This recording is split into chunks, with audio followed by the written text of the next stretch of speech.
Salut les amis. Être grow, c'est un peu comme être un savant fou. On teste plein de nouvelles expérimentations pour trouver la solution qui va nous générer de la croissance. Quelles sont les bonnes stratégies à mettre en place? Quelles sont les méthodes qui marchent? Quel est le bon mindset à avoir?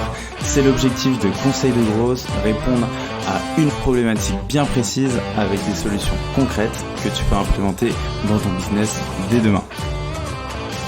Je suis Alexis Bouvet, cofondateur de la marque Tailleur et de l'entreprise Growth Hiring, et je te souhaite la bienvenue dans ce podcast qui t'apporte un maximum de conseils pour booster ta croissance. Bonne écoute. Bonjour à tous, bienvenue dans un nouvel épisode de Conseil de Growth, et aujourd'hui on est en compagnie de Hugo, Growth Lead chez Allegria, qui va nous expliquer comment mettre en place de la programmatique. Donc c'est un mot qu'on entend pas mal dans le milieu du recrutement, ça commence à arriver, etc. Dans le milieu du growth, de la partie un peu publicitaire, etc. Ça va faire un petit moment que ça y est, mais c'est vrai que c'est un mot qui est souvent un peu flou, on ne sait pas trop ce qui se cache derrière, et Hugo a l'habitude de faire des petites conférences sur le sujet, donc j'ai réussi à le dénicher, et il va pouvoir nous expliquer tout ça. Hugo, tout d'abord, comment tu vas ? Bah, très bien, écoute, fin de journée pour moi. Je termine la journée là-dessus, hein.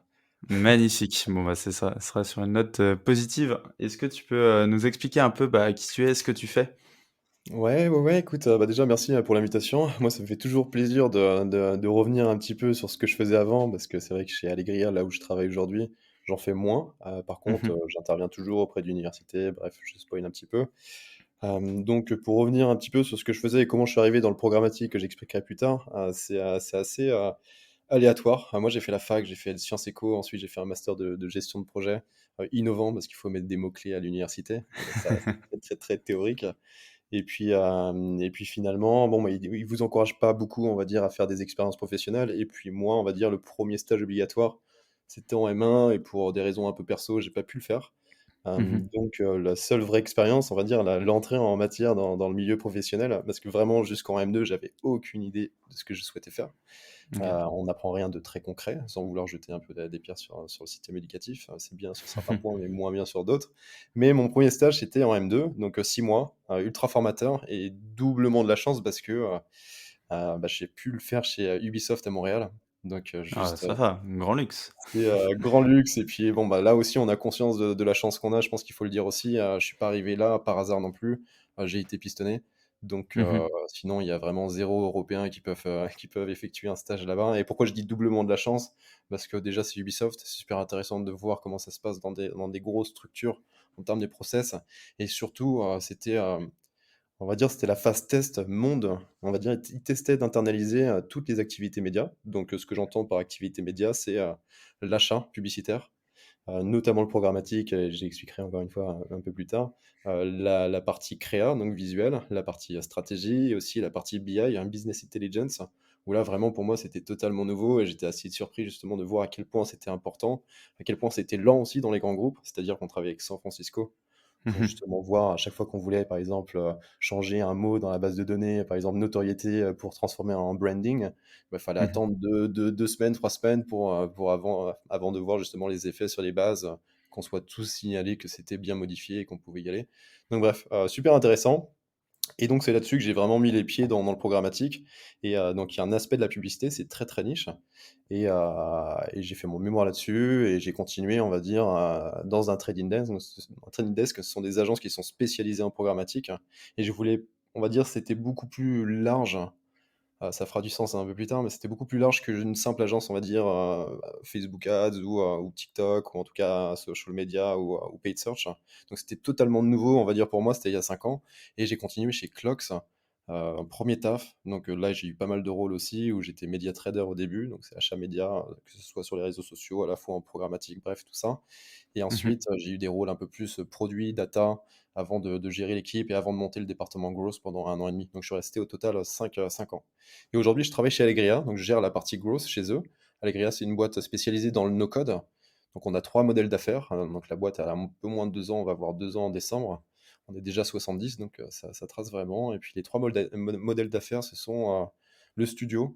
Donc là, c'est, on va dire, assez classique. On va produire des applications, des automatisations, des web apps, vraiment, en tout cas au service du client. Parfois, on va faire de la régie, c'est-à-dire qu'on va staffer on va positionner des ressources qu'on a en interne ou dans notre communauté chez le client. Donc, par exemple, avec VP ou Conto. C'est-à-dire que là, ils ont vraiment une vision, ils sont déjà bien stratégiquement et en place des ressources. Ils n'ont pas besoin non plus qu'on gère le projet à 100%. On a une académie, une formation de 15 mois, 3 mois de Mmh. bootcamp et 12 mois, donc 1 an en alternance. Et entre les deux, on a une communauté, un peu, on va dire, pour être grossier, Malte, Fiverr, de no-code makers, donc vraiment des personnalités qui sont spécialisées en no-code. Donc voilà, plutôt sales-driven, je travaille sur le studio, sur le growth, et plutôt marketing-driven sur l'académie qui est plus B2C. Voilà. Trop bien, bah, ultra clair, et très complet. En vrai, tu as eu un très beau parcours. Du coup, là, le sujet qu'on va aborder, du coup, la partie, vraiment, programmatique, c'est un sujet que tu maîtrises et que tu aimes vraiment bien. Mais comment tu faisais avant? Comment ça se passait avant, la programmatique? Ouais, c'est une bonne question parce que ça va donner un peu son sens, sur ce que c'est vraiment. Juste pour, contextualiser, pour acheter de la publicité, par exemple sur L'Équipe, Le Monde, Le Figaro, en tout cas sur des médias, parce que c'est comme ça qu'ils gagnent de l'argent, soit en monétisant des espaces publicitaires, soit en monétisant des données.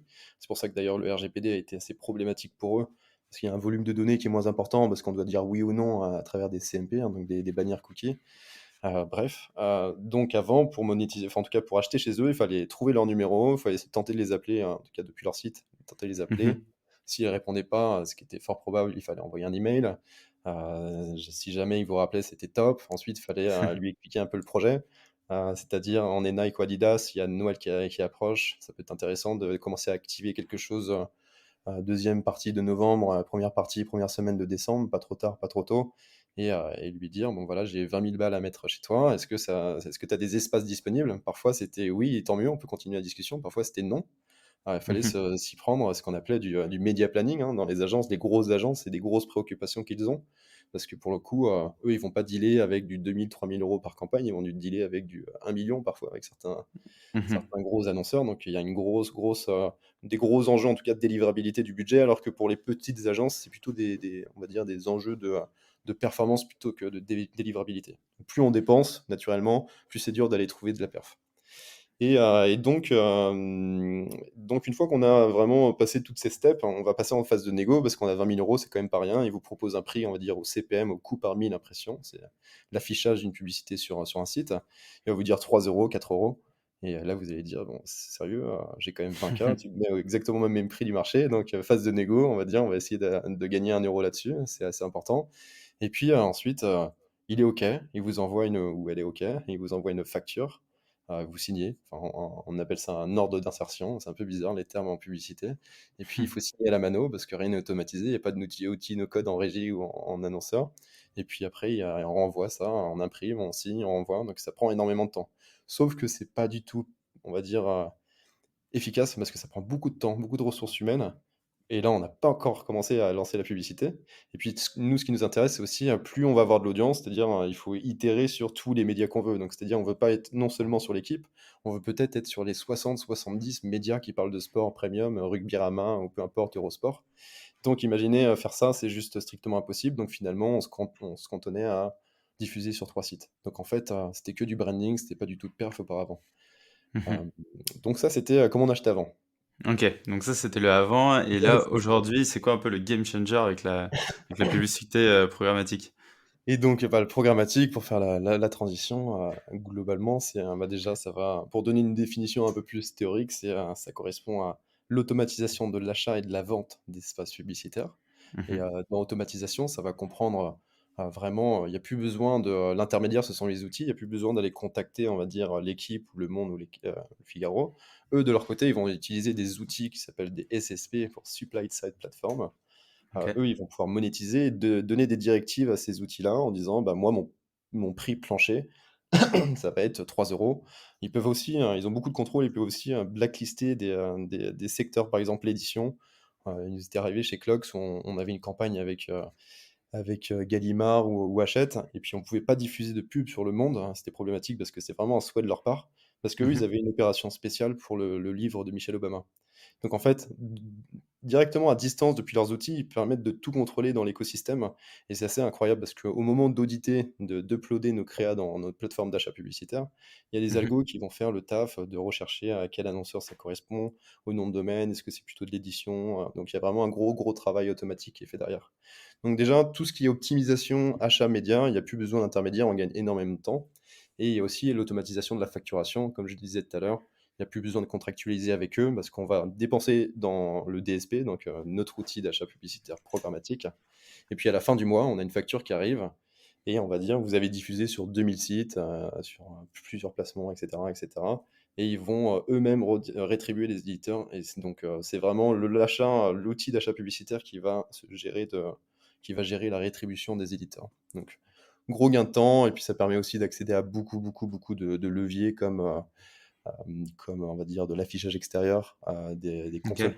comme PlayStation ou Xbox, comme les Mmh. sites web, les applications, comme des sites porno éventuellement. On pourra en reparler un peu plus tard si vous voulez quelques Un petit campagnes teasing. qu'on a pu lancer chez Clox. Clox, c'est mon ancienne boîte hein, où je travaillais avant. Et puis quoi d'autre? On peut pousser aussi le niveau très loin, c'est-à-dire qu'on a des outils qui permettent de scanner toutes les, je dis «on», j'ai toujours l'impression d'y bosser, j'ai quand même passé 5 ans. Non, c'est plus ça, mais bref, il existe des outils, ce qu'on appelle d'analyse sémantique, qui vont scanner les URL, le ton des articles, le champ sémantique. Et puis, par exemple, chez Clox, on avait pas mal de clients dans la musique, et c'était problématique pour nous. On pouvait pas se permettre, il y avait très peu de sites qui correspondaient vraiment à du jazz, par exemple. Parce que les Mmh. blogs de jazz, ils font tout sauf monétiser les espaces publicitaires. C'est juste des passionnés, ils ont pas envie de monétiser ça. Et par contre, on peut trouver des articles de jazz sur Le Monde parce qu'il y a peut-être un festival à Marseille, dans l'Ouest, dans l'Est, peu importe. Et nous, on veut spécifiquement target cet article-là. Donc, on va utiliser ces outils pour pas diluer sur Le Monde, mais juste cibler à des contextes particuliers. Donc, c'est vraiment puissant, ce qui fait une différence aussi avec certains outils. Donc, type Facebook Ads, Google Ads.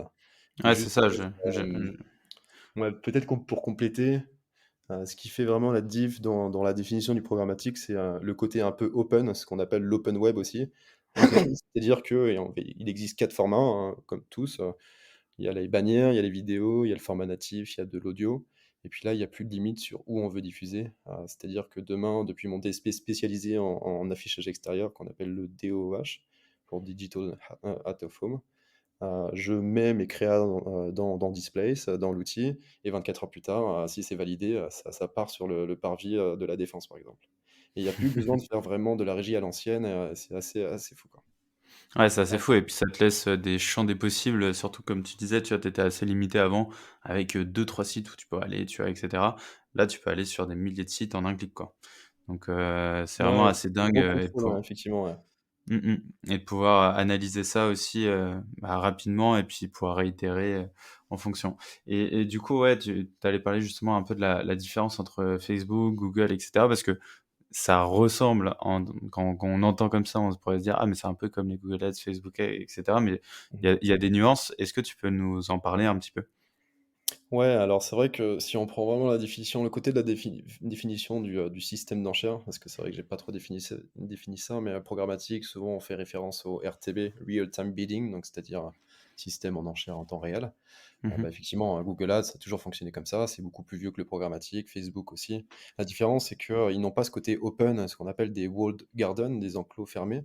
Donc on peut pas faire sortir de la donnée, on peut en faire rentrer, mais on peut pas en faire sortir. Donc ça, c'est une première grosse différence, c'est-à-dire que c'est pas du tout open. En programmatique, on peut travailler avec des providers, des TF1, des M6, avec des providers de données qui sont vraiment spécifiques sur une niche, les parents, les enfants, peu importe. Et on peut faire vraiment des échanges là-dessus, ce que Google, par exemple, sur Google Ads ne peut pas. Donc déjà, une première différence, c'est que sur Google Ads, on ne peut pas accéder, par exemple, aux inventaires de JC Deco en affichage extérieur digital. Donc déjà, c'est limité en termes de diffusion, d'environnement de diffusion. C'est Mmh. la première info. Et ça peut être assez compliqué quand on commence à scaler les ads, parce qu'on n'a pas envie de se retrouver avec 20 plateformes publicitaires, parce que dans la gestion des données, c'est chiant. Dans le reporting, c'est chiant. Pour un peu qu'on a codé des choses en Python pour faciliter la tâche des acheteurs, bah, c'est contraignant. Donc c'est le premier point. Il y a aussi la data, comme j'en ai parlé. Bon, Google, pour le coup, ils ont beaucoup de données. Facebook aussi, LinkedIn aussi, mais par exemple, LinkedIn est très spécialisé. Donc, On peut pas importer de la donnée tierce sur TF1 ou quoi que ce soit. Donc, c'est vraiment cantonné à la donnée de LinkedIn, de Facebook ou de Google.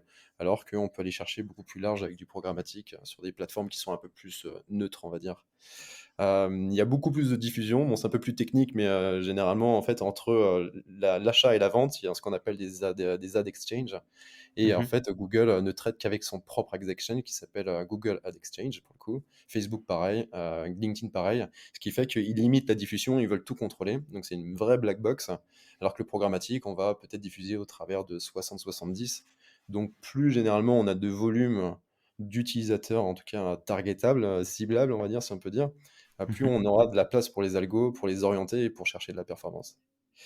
Il y a aussi, si on fait un parallèle par exemple, Google a son propre DSP, donc achat, outils programmatiques, en comparaison avec Google Ads, parce que c'est vrai que Google Ads permet de faire du display aussi, un peu d'audio, un peu de YouTube. Par exemple, ça va se cantonner avec, du 5 secondes, du 6 secondes, du pré-roll sur du Google Ads, alors que sur DV360, on va pouvoir contractualiser des choses avec, par exemple, avec des régies comme Webedia.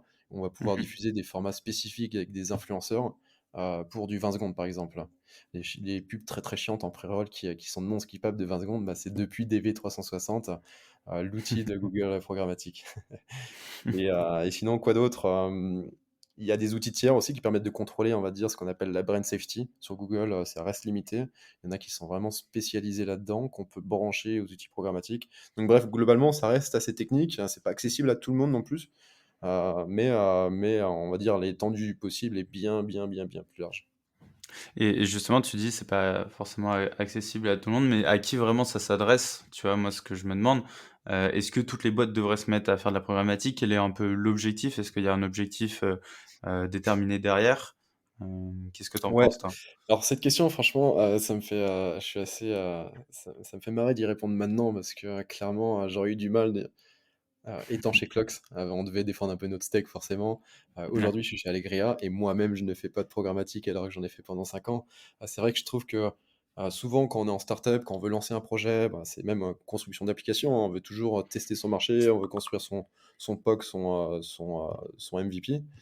Bah, les publicités, c'est à peu près pareil. On veut lancer ses leviers, on veut lancer TikTok, on veut tester Facebook, on veut tester LinkedIn parce que globalement, c'est à peu près les mêmes, paramétrages. Il y a toujours 3 sections, hein.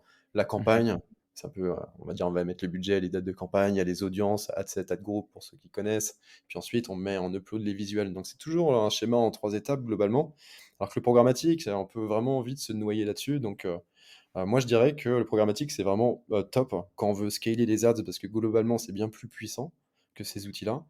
Mais ça demande des ressources et quelques compétences. Donc, une fois qu'on a un peu validé nos audiences, nos créas, nos visuels, et que ça tourne, parce que c'est ça l'avantage des ads aussi, on parle souvent du SEO, mais une fois que les ads, ça tourne, bah, franchement, on peut plier bagage et puis partir pendant 2 mois et ça fonctionne, quoi. Donc j'exagère un petit peu, il y a certaines agences qui diront pas ça, mais globalement, c'est assez sécure. Donc une fois qu'on a trouvé ce modèle-là, ça peut être intéressant d'aller trouver un outil programmatique, par exemple DV360. Il y en a d'autres comme Xander, il y a Hawk, je pourrais en donner aussi, je sais pas si tu as un lien de ressources ou pas Ouais, carrément, on mettra tout Ouais, ça dans la description de l'épisode, ouais, à fond. j'ai beaucoup, beaucoup d'infos, je peux comprendre et c'est assez fou parce que, ça fait partie intégrante des programmes aujourd'hui, de sub de pub ou autres, mais, on Mmh. en trouve très peu dans les, petites structures et même dans les scale-up, c'est vraiment très grand groupe. Pourtant, je pense que, ça a le mérite d'être creusé un peu plus tôt. Donc il y a Mmh. déjà les boîtes qui ont testé ces leviers, plus faciles, plus rapidement, on va dire, Google Ads, Facebook Ads, et ensuite on peut aller chercher d'autres choses. Et sinon, comme on a beaucoup plus de contrôle, ce que je disais tout à l'heure, on peut se créer des énormes listes de sites comme, voilà, on va avoir 200 sites de news, on va avoir du Vice, du Combini, du Lifestyle Premium, 18-25 ans, du 25-35.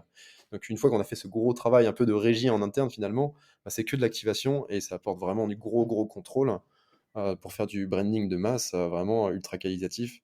Surtout qu'on a des indicateurs supplémentaires, par exemple avec Facebook. Facebook aujourd'hui ne nous donne pas un indicateur qui pour moi est clé, c'est le taux de visibilité.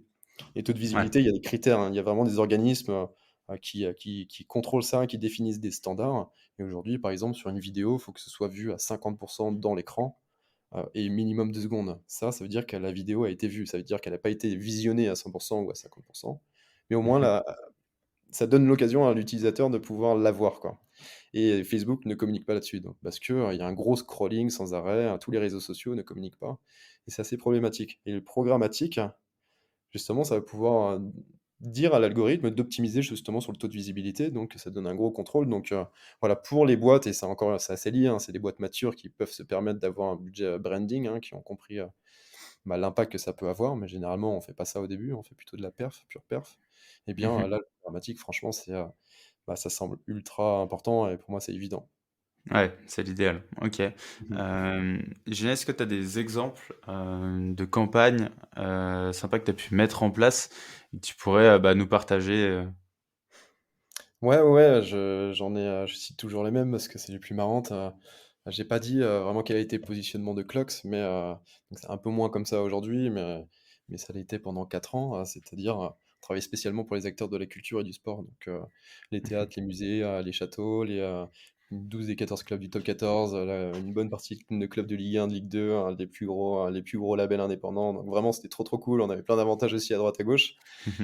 Et surtout, ce qui était fun, c'est que, surtout particulièrement dans la musique, ils sont très, très chauds pour tester plein de choses. Donc par exemple, on travaillait pour, les 2-3 albums, les derniers albums de Jul et mh. là, on était les premiers en Europe ou les deuxièmes en Europe après, c'était qui? C'était Burger King à tester, la Xbox. Donc c'était OK. vraiment trop cool, c'était vraiment exclusif pour eux, on pouvait tester plein de choses. Ils se disaient: «OK, bah, pas grave, on sait pas combien ça va coûter, on s'en fiche, on veut vraiment faire un buzz un peu là-dessus». Et honnêtement, pour ceux qui connaissent un peu la publicité, les indicateurs clés de performance, on en avait pour 6 € le CPM. Donc OK. finalement, c'est pas si cher. Quand vous regardez les CPM qui sont censés être ultra compétitifs sur Facebook, on va être autour de 3, 4, 5, ça peut monter à 6 si c'est du reciblage publicitaire, en fonction du volume, de l'audience finalement. Donc assez ouf. Sinon, on va finir par le meilleur, je pense que c'est Seth Gecko, on a travaillé pour lui aussi. Donc lui, vous imaginez encore en termes de je m'en fiche de savoir où je diffuse. C'était quoi le clip? Je me souviens plus exactement, mais c'est pareil, je pourrais vous donner, j'ai rédigé un article et j'ai fait vraiment une partie spécifique sur lui, où on diffusait sur Pornhub, sur tous les sites sites porno. Donc vous imaginez, comme beaucoup de secteurs, la publicité, c'est une question d'offre et de demande.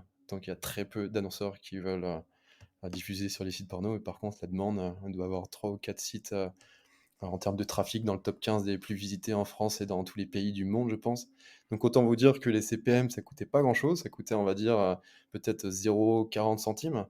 Donc Ouais. là, on pouvait envoyer vraiment, ça coûtait rien et puis, franchement, ça faisait un buzz monstrueux. Sur YouTube, tout le monde était là en train: «Est-ce que vous aussi, vous êtes là depuis le site de cul?» Donc c'était vraiment marrant, les gens se lâchaient total, tu vois, sur les commentaires. Sur Twitter, c'était pareil, donc on prenait des screenshots de partout, des captures d'écran de partout, on envoyait ça aux clients et Mmh. c'est juste ouf de faire des campagnes comme ça, quoi, pour le coup. Ouais, c'est assez dingue. Moi, j'avais aussi un pote qui avait fait des campagnes, pareil sur des sites porno et pareil, ça a trop bien marché et surtout, ça coûtait mais vraiment mais rien, quoi. Il y a vraiment personne dessus, quoi. Ouais, c'était bien cool. Trop bien. Est-ce que tu as des, plateformes, peut-être à nous, conseiller? Tu en as un peu parlé, peut-être les redire pour qu'on puisse, les noter et puis que les Ouais, gens puissent, alors, savoir. on va dire des plateformes un peu plus, verticalisées. Ce que j'entends par verticalisé, c'est spécialisé. Par exemple, pour l'affichage extérieur, vous pouvez regarder du côté de, je parle aux auditeurs là pour le coup, Mmh. Displace. C'est une boîte française, bordelaise. Et pourquoi je parle de ça en priorité? C'est, parce que souvent on voit des scale-up, hein, des Conto, des Alan, prendre une petite photo, dans le métro en se montrant devant une grosse affiche. Et on a l'impression que c'est vraiment réservé à «l'élite» entre guillemets, à des grosses boîtes, parce que ça a l'air compliqué, il faut négocier, il faut connaître les prix et tout ça. Si on n'est pas de la pub, ça fait un petit peu peur d'y aller. Alors que finalement, il y a des plateformes self-service comme Displace, où vous regardez, où sont les inventaires. Est-ce que c'est des inventaires plutôt business? Vraiment, ils font le travail de la catégorie socio-professionnelle alors j'imagine qu'il y a aussi des restrictions un peu, des régulations par rapport à ça, pour pas, je sais pas, pour pas avoir des ciblés, des quartiers un peu sensibles où tu pourrais deviner par la nature de Mmh. l'arrondissement, par exemple, la catégorie sociale des gens. Je pense qu'il y a des régulations là-dessus, mais en tout cas, voilà, n'importe qui peut ouvrir son compte avec, une autorisation, faites une demande et puis, c'est SaaS, quoi. Donc Mmh. vraiment intéressant. Donc ça, c'est pour l'affichage extérieur. l'audio ou de la télévision, par exemple, si vous voulez si vous souhaitez diffuser sur des médias un peu, des émissions entertainment, lifestyle, type quotidien. Hawk, c'est pareil, c'est une boîte française, Ok. c'est intéressant, donc c'est HAWK. Et sinon, pour les sites porno, si vous voulez vous chauffer dans ces quatre, la régie s'appelle Traffic Junkie, elle porte bien son nom. Donc, c'est assez fun. Vous pouvez aller naviguer sur toutes les catégories aussi, bref, on connaît. Trop bien, Donc, génial. vraiment marrant, ouais. Et puis c'est pareil, j'ai une ressource, bon, si jamais ça peut intéresser, moi je suis intervenant dans les écoles de commerce, en université ou des centres de reconversion là-dessus. Un peu de moins en moins en tout cas, parce que je suis de moins en moins dans la publicité, mais je peux faire une partie du cours par rapport à ce qu'on vient de se dire. Je peux le mettre à disposition si tu veux. Et puis Mhm. j'ai rédigé un article dans le média Follow Tribes aussi sur tout l'étendue du possible, en tout cas sur le programmatique. Trop bien, bah trop cool, je pense que c'est ultra intéressant et ce contenu-là, faut le partager effectivement pour qu'il soit accessible. On le mettra dans les liens de l'épisode. Également, bah, les gens peuvent te contacter, les auditeurs peuvent te contacter par LinkedIn, j'imagine. Tu Avec réponds plaisir, ouais. facilement, tu es accessible, tu répondras à toutes les Je suis, questions. je suis accessible. Trop bien. Bon, bah, génial en tout cas. Bah, merci Hugo de nous avoir plongé dans cet univers de la problématique. En vrai, ultra intéressant et c'est vrai que c'est un sujet, on n'en parle pas beaucoup. Et c'est vrai que c'est pas encore un sujet très start-up, etc. Ou petite boîte. Donc c'est cool que ça aille aux oreilles de tout le monde. Et bah, en tout cas, merci à toi. C'était trop cool. Bah, merci à toi, hein. Franchement, ouais, avec plaisir de parler de Et, ça. et avant de finaliser, je voulais savoir si tu avais un dernier conseil d'amis pour ceux qui nous écoutent. Ouh, c'est compliqué ça, c'est conseil Je te d'amis. prends de court. Ouais, ouais, c'est pas c'est ça. Ah non, conseil, franchement, moi, je suis vraiment motivé, je suis passionné par mon taf, je pense que c'est un truc qui se cultive et il y a eu un petit trigger aussi, hein, bah, c'est tout con, hein, mais le podcast qu'on fait, c'est pas des exercices toujours simples. Donner des Mhm, cours, c'est pas des exercices faciles et je le prends vraiment bah, ce sont des exos perso, que je fais sur moi, pour, m'améliorer sur ma capacité de respiration, sur l'articulation, donc à un mhm. moment, je me suis dit depuis 2 ans, on te propose un truc, tu dis oui et après tu commences à stresser, à faire ton cours et donc je trouve que c'est un bon mindset à avoir, un bon état d'esprit et franchement, si certains d'entre vous pensent que c'est flippant, je pense qu'il y a plein d'experts dans la communauté, il y en a pas beaucoup qui parlent, hein. C'est toujours les mêmes qui sont un peu mis en avant et les vrais experts finalement, ils sont à fond, je Ils dirais la table travaillent, à quoi, ils l'envers. sont là, hein. D'accord. Donc, si un jour ça vous chauffe, bah, n'hésitez pas à me contacter si vous voulez avoir 2-3 conseils. Je suis pas le meilleur là-dedans, mais en tout cas, voilà, avoir cet état d'esprit de dire oui, et puis après, on verra. De toute façon, c'est pas grave si ça se passe moyennement bien ou pas bien du tout. Faut progresser, quoi. Entièrement d'accord. Faut sortir de sa zone de confort Ouais, c'est clair. pour avancer. Trop bien. Bah, merci Hugo, je te dis à très vite et prends soin de toi. À toi aussi, merci. Salut, ciao ciao. J'espère que cet épisode t'a apporté de la valeur. Si tu veux me motiver et me soutenir pour faire encore plus de contenu, tu peux mettre 5 étoiles sur Apple Podcast et me confier tes problématiques en commentaire. Tu peux aussi le partager autour de toi si tu penses qu'il peut aider. On se retrouve la semaine prochaine pour un nouvel épisode. En attendant, prends soin de toi.